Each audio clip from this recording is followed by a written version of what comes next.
Very hard. Welcome to the 20th Avenue podcast. Finally. Finally we made it. Finally we made it. It was quite a busy year. Yeah. And we're only meeting on the last day of the year. The last day of the year, isn't that beautiful? Which means that this coming year is filled with blessings. Of course, no, this year is all about the money and of course God, and we are going to be making lots of money. Mm-hmm. Catch me if you can. Wow. Okay, so let's get straight into business. Let's take it back. I think this is in the Kgalekgate region where if it's Molepulula. I'm not really sure. Mkgalekgate. But you grew up in Molepulula. I grew up in Molepulula. Okay. Of course. All right. So take us back through your days, like when Sanzuli Mnyinyane, like how was life back then? You know, it was humble beginnings, and the most beautiful memories that I can remember is when my grandmother used to tell us stories around fire, roasting meaty and biltongs, and then she would tell us stories that is actually where Burial poetry is born, because storytelling is actually deeply rooted in Kgalekgate culture. And then, you know, I remember as harvesting wild berries, and barefooted in the Kalahari. Wow. What I mean is that I was taking care of goats. And, wow. Yes. Okay. So I'm quite a girl who can really do anything, and I did everything when I grew up. I grew up from a setup where women were even hardworking more than men could, mm-hmm. because you're doing more or less everything when it came to chores, and I learned to fend for myself at that very young age. And there was a time that we were beautiful memories. There was a time that we were scared by a very huge snake, and we kept running in the blistering Kalahari sun. You know, it's just amazing. And then I went to Molepulule up until Karisichele. Mm-hmm. That's where I went to school, and then University of Botswana. There was some point where I went to Koblenz Landau in Germany. Mm-hmm. And I've done, of course, also the Alliance Française, mm-hmm. University of Botswana. And right now I'm with Limpopo University of Creative Technology, mm-hmm. Studying my second bachelor's degree in creative multimedia. Wow. So you're a well-traveled country girl. Yes, I'm a well-traveled country girl, mm-hmm. From humble beginnings, of course. Okay, how many languages? Because I hear there's France, you mentioned German and all. I have traveled to around 16 countries. Wow. Some of them being Senegal, being Ghana, Nigeria, being Namibia, South Africa, yes, of course, Botswana, the place of beautiful wildlife, fauna and flora, and Zimbabwe, Zambia, Reunion Islands. I've been to France, to Germany, I've been to China, I've been to Japan. I've traveled the world, really. You've seen it all? I've seen it all, and done it all, of course. So what inspires the route to go the arts way, arts and culture, instead of like taking a professional job? Yeah, being because an accountant. I have the qualifications, right? Yeah. I think it is more of a calling, mm-hmm. Because I've realized that, you know, God is the one who make destinies for us. You know, we, of course, sometimes men can be the masters of their own destiny, but we are all pawns under the celestial doing of fate. That is a destiny created by the Almighty. I think I'm born an artist and will die one. And me I'm such an impactful woman, and me just sitting in the boardroom or in the office, I won't touch as many lives as I could. I wanted my journey to be felt, you know, a girl who grew up with nothing and now having growing an empire, which is Very Hard Creations, and showing a young girl out there that it's very possible to use your talent out there to bring food on the table, to sponsor certain charity organizations, to actually move beyond where your background was really. And I think it's quite an inspirational journey that I needed to live to live so that other people could just follow and get inspired. Because the whole idea of Very Hard, the brand, is to actually touch many lives, So as an artist, you did a lot of things, like 360, you went all over, like you did Yes. poetry, music, you wrote books, fashion. And as an artist, we were introduced to Very Hard. I think that was like about 12 years ago. Yeah. You're in Mahone and you're performing a poem saying that you have a crush on the former president. Seretse Kama Ian Kama. Yes. Yes. That was one of my first performances here. Yeah. My first performance actually in the country was with Alliance Française and the French embassy, who were actually my sponsors back then. And for quite some years, they are the ones that sponsored me to take on the French lessons. At the Fête de Musique, and that's when 2012, of course, that was when there was this poet of Uncle. They invited me, and I showcased my love for the president by then, Ian Kama, and it was such a beautiful piece. I know you enjoyed it also. Yeah. And it was trending. Of course. Yeah. It came out from certain newspapers in Kenya, and I was like, ooh. And the props, you're wearing a barbed wire. Yes, that was a dress. A dress can be made of fabric, it can be made of glass, it can be made of plastic. This time around, I chose the one that is made of wire. So how was the journey like? Now you're an entertainer, trending in newspapers, a girl from Kgalagadi. She's in the newspapers across the region. Yeah, how was it like, the inception? This is where the fame started, I guess. I was like, oh, I think I'm a genius. That's all I said to myself. And I'm like, oh, I like this. I love this. I love what I do. So just take us through the journey as an artist, like how you managed to sail through. The artist journey, just like God said, it was not gonna be easy, but it was going to be the pillar of my strength.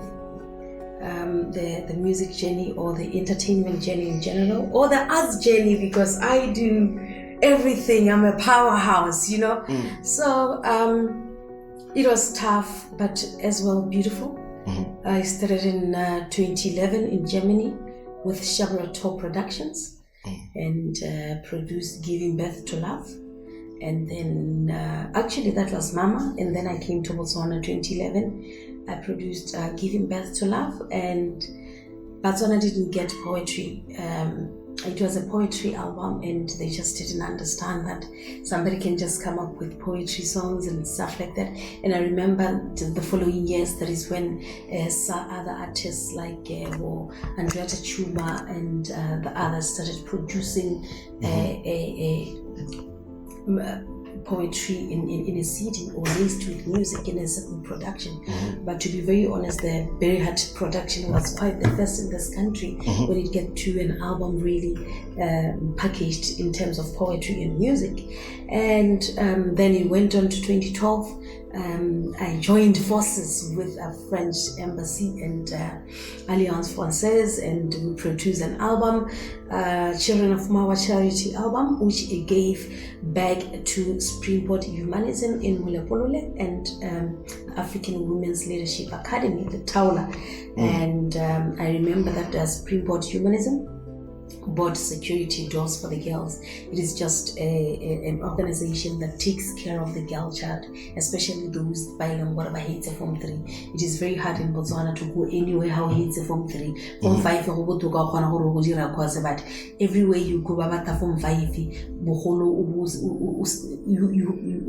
Form 5 BGCSE. And the lady Kilone Puri Peterson, who was a University of Botswana lecturer by then, called me to volunteer and teach them English and stuff, because these are the girls from the same background that I was from, and I really loved working with Springboard Humanism. And then they bought security doors for the girls' dormitories with the money. Beautiful production we had 2012, and then we went on to Kenya. We went on to Gadile Baladidinziwa productions, Polo Holo was the last album, and I even told you guys that it was the last album. It was quite a jazzy and blues kind of thing, because I also studied jazz and blues. Wow. And it was an album that was saying Kihodili, and now I'm venturing into other endeavors in the arts fraternity. After Holo was in 24 years ago. That was 2016. Yeah. No, that was not Holo. 2016 was for dinner. Very hard for dinner or nothing. Very hard for dinner or nothing. The one that brought CNN right here in Botswana. Yeah. And to shoot me in my garden right in Pakalani and talk to me about, oh wow, what a beautiful, they came straight all the way from London to come interview me, and it was quite a beautiful interview. And then there was Holo, and then now I'm just doing features and singles. I don't think I'll get into a point where I'm producing an album. Just those 4 or 5 productions were just fine for me, and playing a role in the production part. And just right now I'm more into design and showing the world that I'm talented when it gets to fashion. And next year I'll be launching my book again, and I'm so inspired by my collaboration, of course, with Lemko Queen as well. As now I'm adding another badge into my life, which is into TV production. I think you know that I'm doing with YTV, Y Botswana, I'm doing The Craft with Very Hard, a TV show. And now I'm taking my career, elevating it into television, elevating my career. Now, you know, I'm an author, and right now I think that's why I'm going to retire. I'm going to retire writing books and all the different sorts of books, some of poetry, some of... Because if you studied Bachelor of Arts in English like me, you can do anything when it gets to writing. I'm a creative writer by profession, and I'm going to do those poetry books, of course, and I'm going to do the stories, both fiction and non-fiction. I'm good at both. I've featured in lots of poetry anthology, international poetry anthology in India and in the Hazara region. And I am looking forward, of course, to be now taking more of my attention and my work and my energy into fashion, the fashion industry.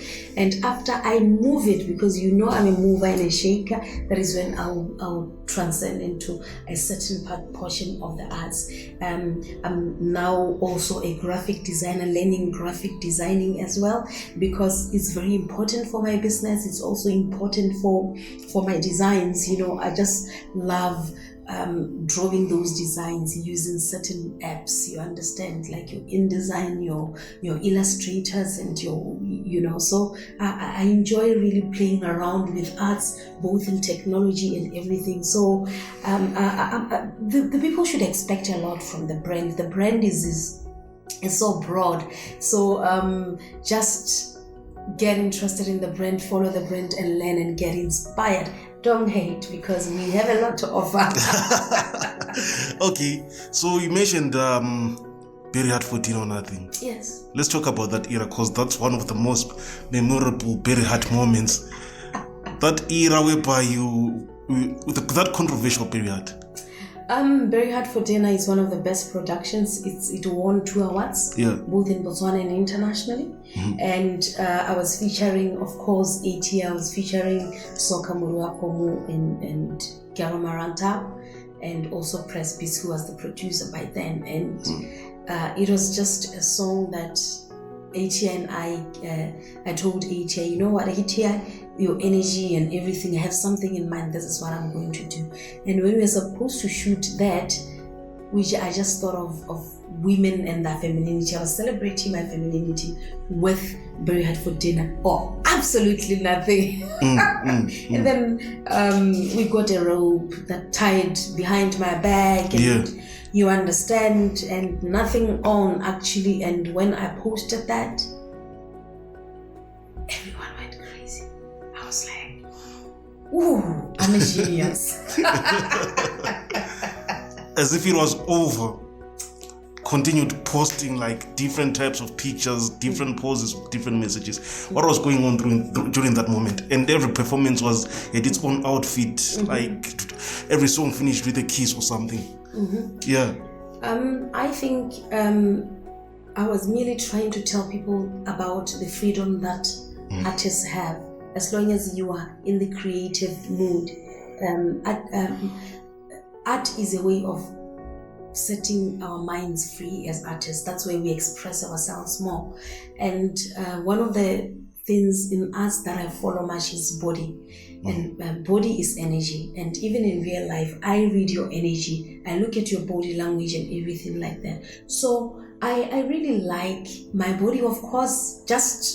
I'm a fan of myself. I love my build, the Sarah Backman type of body and everything. And also at the same time, I was merely just celebrating my femininity, appreciating my curves, and you understand, just being there and loving this beautiful me. You understand? That's more or less like it. So this is something that you did with an intention, or you don't have any regrets like of the things that you did during that era. When you look at a journey like that, you tell yourself, wow, I used to do that. And then you're like, oh, I used to be so crazy.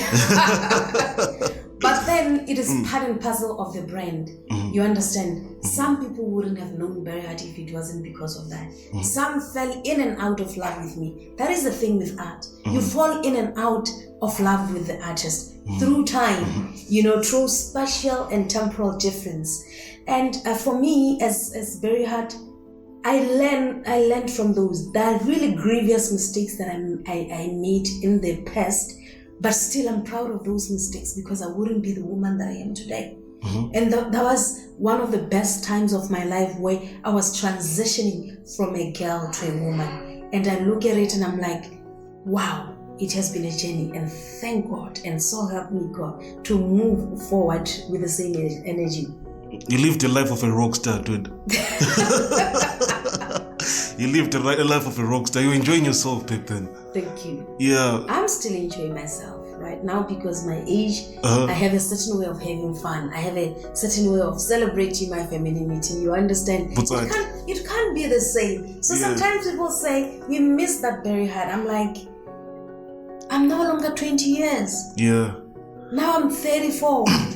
So there's just no way that I can be the same person. Every brand, every person has to evolve. Transition. So I'm sorry, there's no way that I can offer you that at the moment.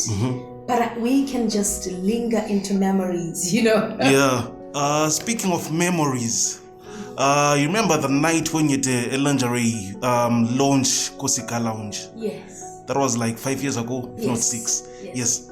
There was a lot of controversial pictures that were trending there. I remember very well. Yes. So 5 years down the line, if you search for those pictures online, you can't find a single one. And rumor is it that you had to pay highly placed people to remove those pictures for you online. I didn't do that really. Yeah. And they're still there. They're still there? They're just still there. Okay. Just that it is, people now do understand that it's very wrong and punishable by law to share those kind of pictures of someone. You can actually, somebody can actually sue. Okay. But that's still there. You can't erase things from the internet. Yeah. So don't you miss that type of lifestyle that used to be back then? I think I love more of, miss is not a good word to use. I think I like the transition, the growth of the brand, what the brand went through and where it is now.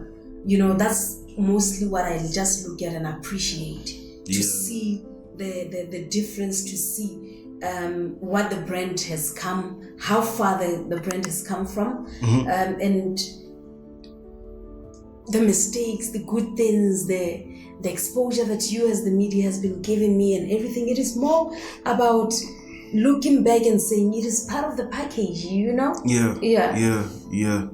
So, what was the turning point? Like, at some point, I once heard you having a conversation with Dollar Maker about how you managed to change from being that bad girl into a good woman. Like, what was the turning point? What triggered everything?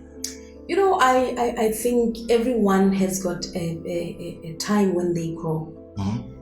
When they really grow as an individual to say, this is where I'm going now, because this is where I'm from.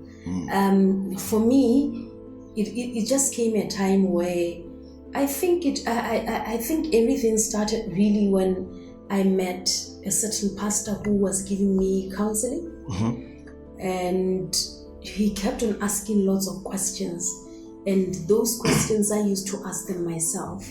And the man is called Nude.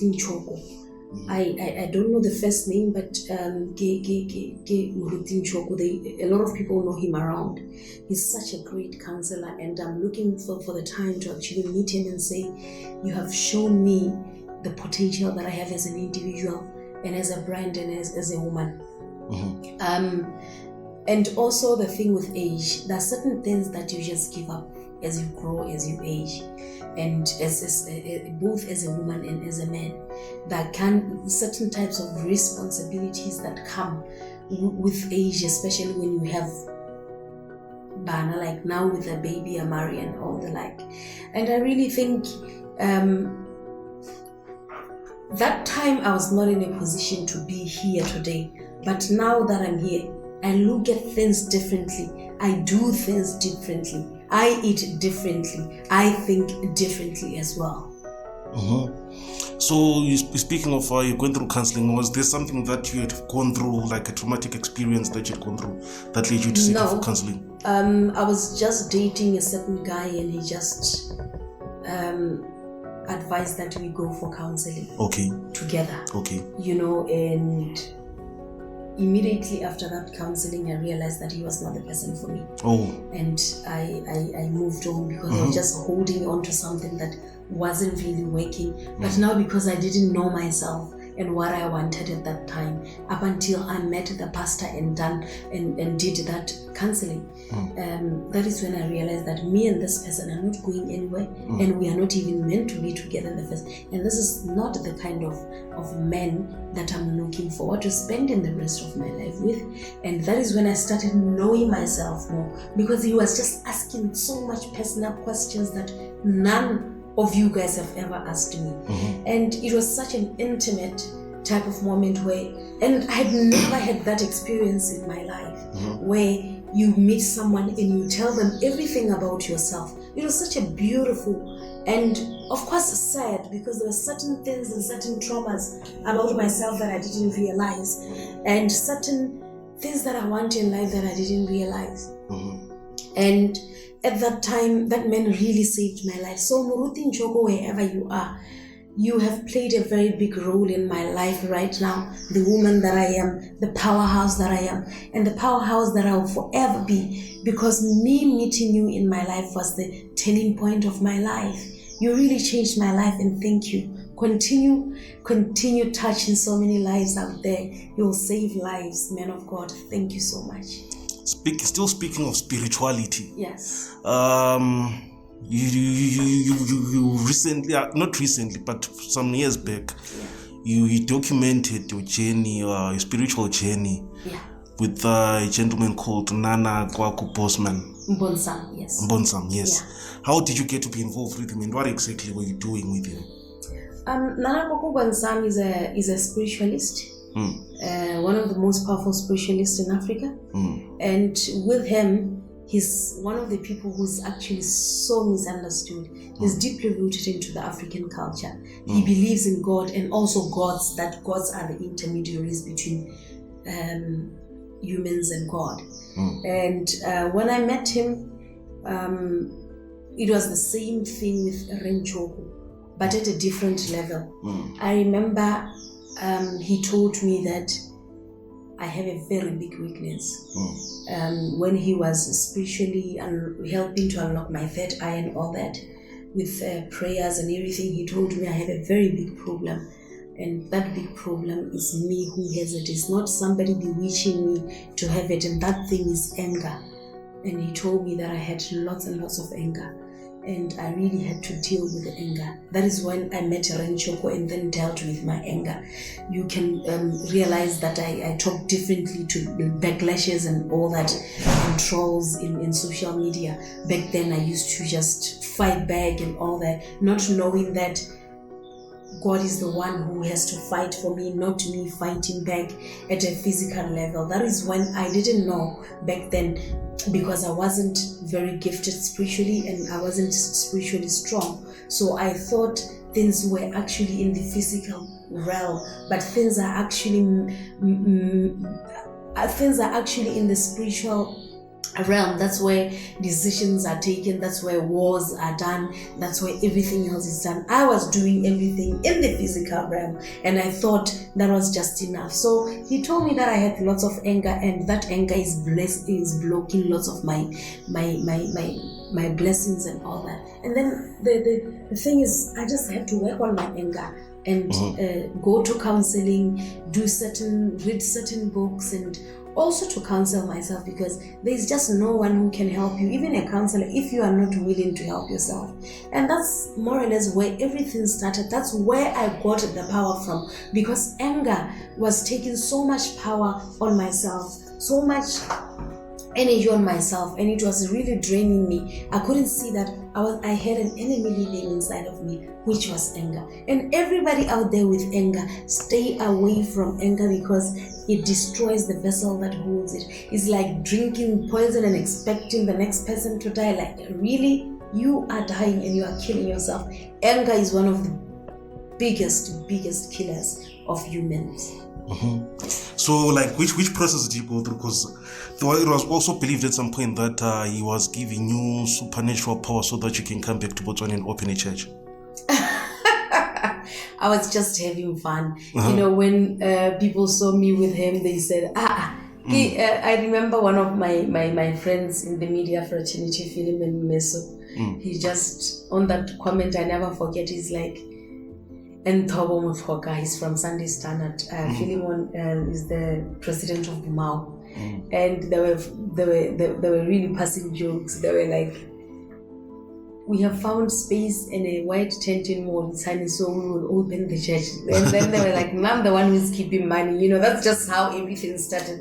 And then I was like, no, I'll open a church, I'll do what? No. I never really had plans of doing that. It's such a huge responsibility. That means a certain journey into the spiritual realm, and I'm not yet there. If that time comes, I'll definitely do open a church if it's a calling. But right now, I'm just a businesswoman, a powerhouse, and a future multi-billionaire. All right. Which means you're already a millionaire. Yeah. So we're getting close. So by then also, you were, maybe if you can put it, a single woman. Yes. What property in the market, and then all of a sudden, start seeing pictures of a hand. It'll be your full body, but a hand holding, say that your poop, your thigh or something. Hashtag Brad Pitt. Yes. So how did you get to meet Brad Pitt? We met in 2015. I was in a relationship then, and I told him that I was seeing someone, and I'm not the kind of person who can just date two people at the same time. I think it just requires lots of energy. And then we became friends, and that is when I posted that I was single in 2018, he said, oh, now that you are single, I think we should date. And it happened just like that. I knew him, we knew each other, and I wasn't seeing anybody by then. Things started off just like that. No hustle, no bustle, no stress, and the relationship went on up until now, from 2018 to now. And now you guys are married and you have a handsome child. Baby, I marry you. Saw him, he's been saying hi. The CEO. The CEO. Yeah. Yes, now he owns his own baby clothing label. Wow. Actually, it's not only limited to baby clothing, because this year we are introducing certain baby products for baby Amari. Keep on the watch. And he's doing quite well also in terms of endorsements from companies and being an ambassador or pushing certain businesses as the face and stuff like that for certain corporates. So how is it being a mother, a family woman? Being a mother is tough and beautiful. I think it's just a responsibility that everybody has to go through. It also has its pros. Like, you know that you have to make money double since you have a dependent.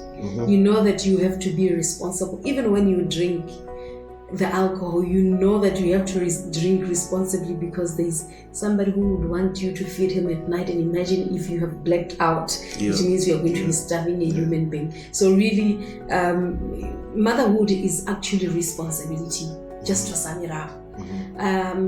There was a time that I had postpartum depression, and also I went counseling with that because I had very trauma. Giving birth also has got its own traumas, so I had my own traumas, and me being put in the house for 4 months without even going out and all those kind of things. Breastfeeding, I hated breastfeeding and all those kind of things, and I was just so stressed and drained. And it also has got its pros and cons, but at the end of the day, it's such a beautiful journey because now you know that you're more responsible. Now you know that God trusts you in somebody's life. Sounds interesting. There's a part that I missed, which I feel is very important, especially for every young woman, even those who are older than us. There was a time you're dating someone. I don't know who the person is, but you did mention that they were abusing you physically. I haven't met somebody who was abusing me physically, but they were abusing me emotionally. Emotionally? Yes.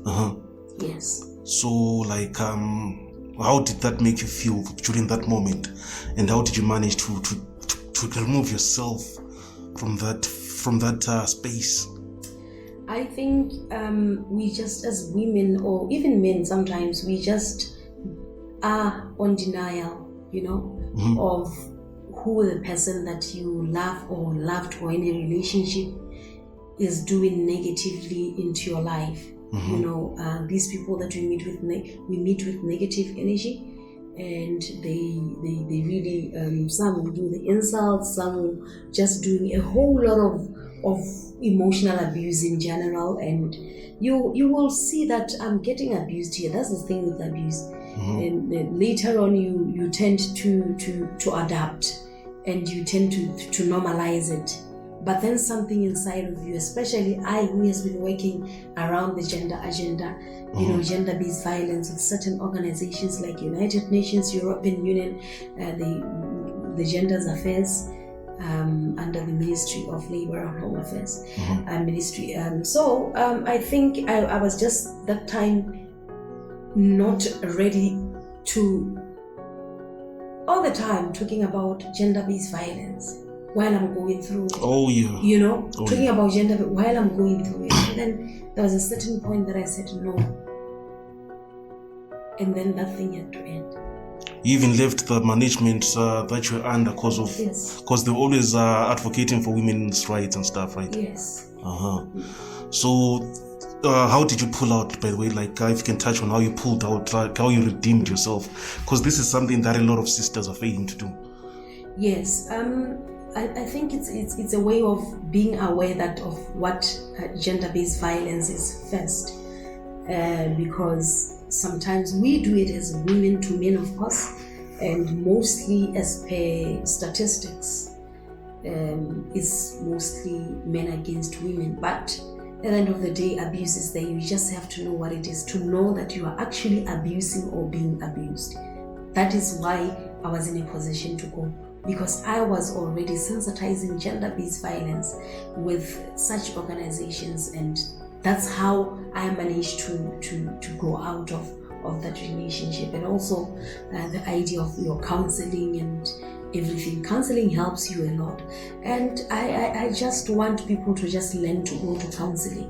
We think going to counseling is for sick people who are sick mentally, or people who are mentally disturbed, or those that are traumatized or something. No, counseling is for everybody. It is actually meant to make your behavior upright and your thinking upright, because we all have traumas.